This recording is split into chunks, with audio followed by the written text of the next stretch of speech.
Good morning, my fellow yogic travelers.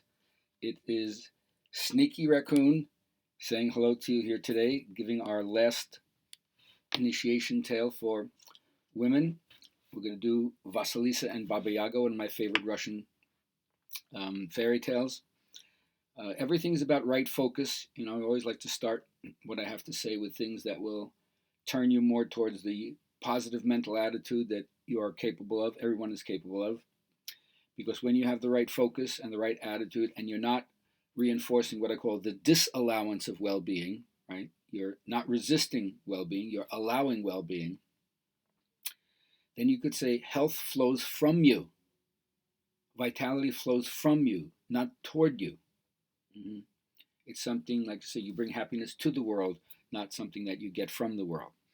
So, my idea is to busy your mind as often as possible. You think of your mind as a bank account. You deposit positive things in there, and what you deposit earns interest. Your mind magnifies it with interest.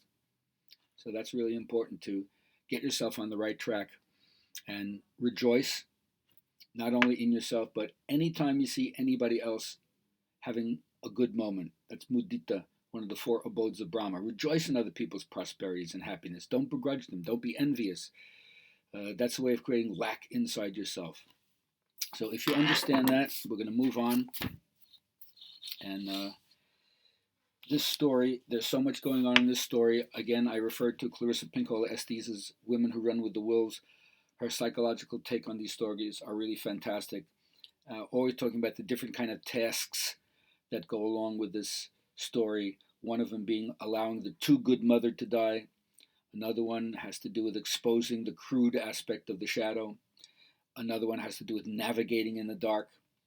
Another one has to do with facing the wild hag. Another one has to do with serving what's non-rational.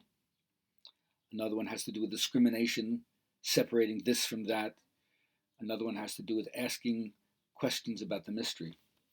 So you'll see all these motifs come up during the story. But now let's get to it. Once upon a time, there was a woman who was sick unto death. And so she called her daughter Vasalisa to her side. And she says, listen, I'm dying. And she gave her a little doll that was dressed exactly like Vasilisa, with a beautiful little white collar, a nice little red dress. The hair was in braids. It was exactly like Vasilisa, except it was a doll. She said, take this, and when I'm gone, if you're not sure what to do or if you're confused, just ask the doll. Just make sure that you feed the doll, and everything will be fine. And then she passed away. And the father and Vasilisa maintained the traditional year-long mourning period. But after a while, the father thought to himself, who was a traveling salesman, it's not good for my daughter to be alone. I really need to find another family to help her. And so he searched and found a widow who also had a daughter. And on the outside, they seemed okay. And he married her. And at least now Vasilisa had a stepmother and a stepsister. But as soon as the father went on the next business trip, so that he was away, then the true colors, the true nature of the stepmother and the daughter came out. They were cruel and mean and ugly in every way. And just like Cinderella, they gave her all the rotten tasks to do, and she did it with, great energy and grace, and whistling so the bluebirds were around her shoulders, that kind of thing. And of course, that only infuriated the stepmother and the stepdaughter even more. So they said, okay, we got to get rid of her. What can we do to get rid of her once and for all? They thought, let's just douse the fire and then send her out into the forest to Baba Yaga's house, the witch, to ask for fire. She'll definitely either be eaten by wild beasts or the witch will kill her. Oh, they thought it was great. They were just celebrating like rats in an offal pile. It was just unbelievable. Anyway, one day they put out the fire. Vasilisa came back in from doing her chores and she said, what's going on there? She said, the fire went out. She said, oh my God, what will we do? He says, well, so the stepmother said, well, I'm too old to go and find out how to get fire back. And your sister, she has no sense of direction. You're going to have to go. So they gave her a piece of crusty bread and a thimble full of water for her journey. So what could she do? Out she went. She wasn't even sure where she was going to go, how to get to Baba Yaga's house and get the fire. But she went out and tried to maintain a good attitude. Anyway, the first day out on the road, walking into the forest, when the sun is out, the forest seems like to be a nice place. You hear the birds chirping and the bees buzzing and the nice crunch of the twigs underneath your feet and the beautiful smells that you get in the fire. It's really nice. But when nightfall comes, the same thing, the same landscape that seemed so pleasant and inviting and peaceful and calm, it wasn't so reassuring at night. In fact, now you felt kind of spooky. The sounds that you heard were unnerving. And so she made her way to an old hollowed out tree trunk, and she put herself there and stayed there for the first night. Now, the next day when she got out on the road, she still wasn't sure which way to go, and she came to a fork in the road, and she was wondering, should I go left or should I go right? And that's when the doll jumped up in her pocket and said, go right, go right. So she gave her a little bit of bread, a little taste of water. And all day long this happened. Every time she'd come to a fork in the road, the little doll in her pocket would say, go to the left, go to the right, whichever way. And she followed the guidelines that the doll was saying, and always gave the doll something to eat. Then, as she was walking on the third day, all of a sudden she saw a white horse with a white rider on it. And then it became daylight. And then she saw a red horse with a red rider on it. And then it became the middle of the day. And then she saw a black horse with a black rider. And then it became night. And that's the way that day passed. And when the fourth day came, all of a sudden, she got to a part in the forest where all of a sudden it was very creepy. She could feel the horripilation, like the skin was standing on end. And then she saw the house. It wasn't like a normal house. It was actually like a big cauldron, the size of a house, that spontaneously would jump up off the ground, off its foundations, and would have legs like a chicken, and it would spin around like a whirling dervish, and then plop itself back down. All the windows of the house had skulls in it, with fire coming out of their eyes, their nose, their mouth, their ear holes. The gate outside the house was made of human thigh bones, and all of the locks that connected were made of human fingers. It was a sight that you can't imagine. It just made your blood curl. Oof. And then while she's looking at this house that was just spontaneously getting up and whirling around and floating it down, then all of a sudden the wind picked up, and she heard this tremendous blood-curdling cry that she'll never forget for as long as she lives.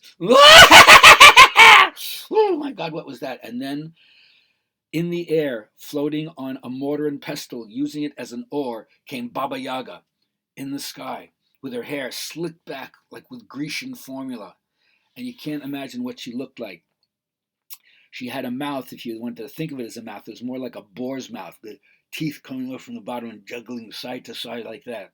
And one eye was like a bobble doll that hung out of her head and hang down on her face. And the other eye was like the black hole of space that if you looked into it for more than a nanosecond, you felt like you were being sucked into it. And when she came out, she smelled to high heaven because she never washed, never flossed her teeth. So she had like hummus and parsley and stuff stuck in her teeth. It was just gross. And then her nails were long and they curled back over themselves because she was always smoking unfiltered Camel cigarettes. And so her breath was horrendous and her body smell was horrendous. And she was just such a sight to see. It just like made her, oh, creepy like that. And she was, what are you doing here? I came for fire, Grandma. Oh, you let the fire go out. That wasn't a thing I would advise. Besides, do you think I give fire to anybody? If you want fire, you have to stay and work for me. So, I'm not afraid of some work. Well, all right, well, go to sleep now. So she took another little piece of bread and a little bit of the thimbleful of water, and she gave it to her doll to nourish her, and that's how it went. Now, she woke up in the morning. Baba Yaga said, all right, you have to work for me. All right, what do we need to do? Well, first I want you to make some food. But she didn't realize how much appetite she had. She made food for like 9, 10 people. It spent hours and hours for Vasalisa to eat that. I said, now, strip my bed and do the laundry. It took her 3 days to pull the covers off of the bed. 3 days to march it down to the river. 3 days to wash it. 3 days to dry it. Wow, it took her like 2 weeks to do this whole task.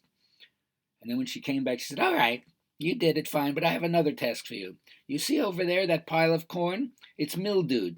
I want you to separate the good corn from the mildew corn by the time I get it back. And if you don't do it properly, you'll be my feast. So off she went. So she tried to separate it. I've lived on a farm. I've seen what mildew corn is. It's almost impossible to discriminate between one thing and the other. So the doll jumped up in a pot and said, don't worry. Go to sleep. I'll help you. Another one of those motifs. So somehow your conscious mind has to relax from the task. Your will is not going to be able to do it.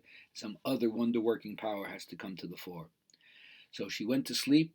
And of course, the doll did everything just in time, because when she woke up and saw everything was separated, Baba Yaga came back and said, now I'm going to eat you. I'm not going to eat you because, very lucky, very clever girl. I wonder how you did that. Then she clapped her hands like that, and all of a sudden, from out of nowhere, invisible hands came out and squeezed the corn into oil and then disappeared. And then she said, well, I'm tired. I'm hungry. Said so. She gave her a little crust of bread and another thimbleful of water, and that's it, which she immediately shared with the doll. Then she got up the next day, and the same thing happened. She said, all right, I have one more task for you. You see that pile of dirt over there? It's filled with poppy seeds. I want you to separate the poppy seeds from the dirt by the time I get back there, or you know what'll happen to you. Oh, my God. So she tried. She really tried. But she realized after a very short amount of time, no way it's going to happen. The doll jumped up in her pocket and said, put your head down, relax, sleep a little bit. I'll take care of everything. So that's what she did. She went to sleep. The doll somehow separated the poppy seeds from the dirt just in time, because as Baba Yaga got back, she says, now I'm definitely going to eat you. I'm not going to eat you. Very, very clever girl. So she clapped her hands again. All of a sudden, those invisible hands appeared out of nowhere, squeezed the poppy seeds into oil. And then she said, well, I don't know how you're doing this, but do you have any questions you'd like to ask me? So she thought, yes, what about the white man and the white horse? Oh, my dawn?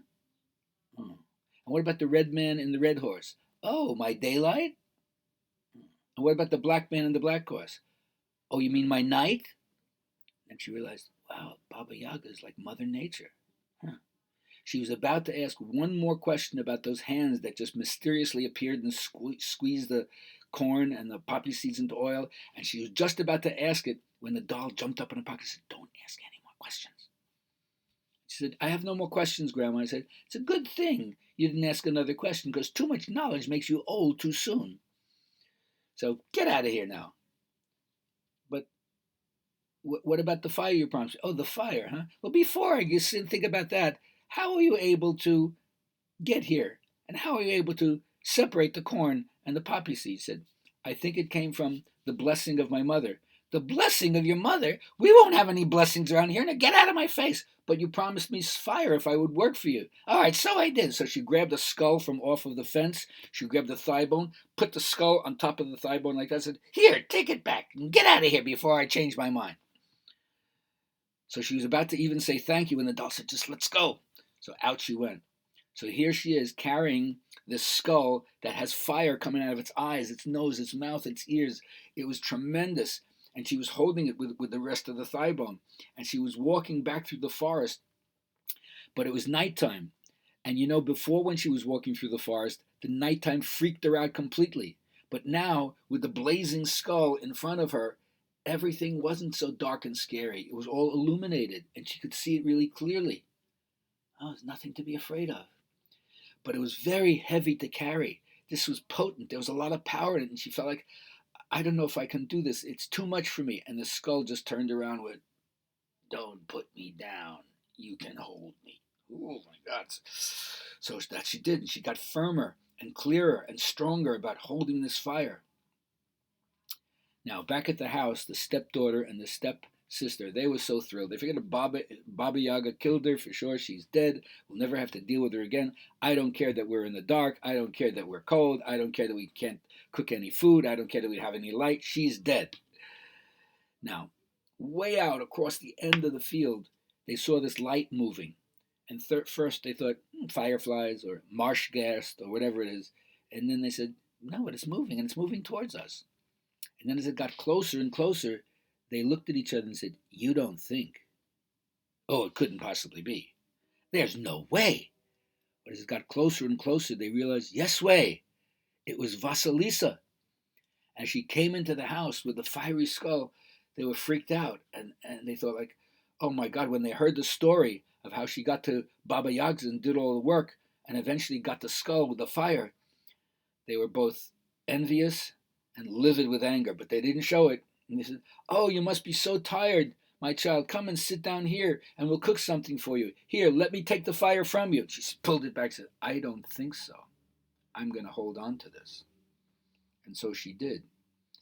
At night, when she was tired, she put the skull on the stick in the corner, said, I'm going to go to bed right now. But the eyes of the skull seemed to follow the stepdaughter and the stepmother wherever they went, like the skull was watching them.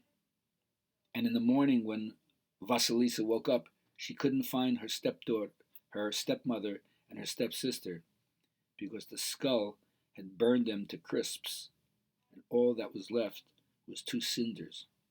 And that's how the story went. Have a nice day.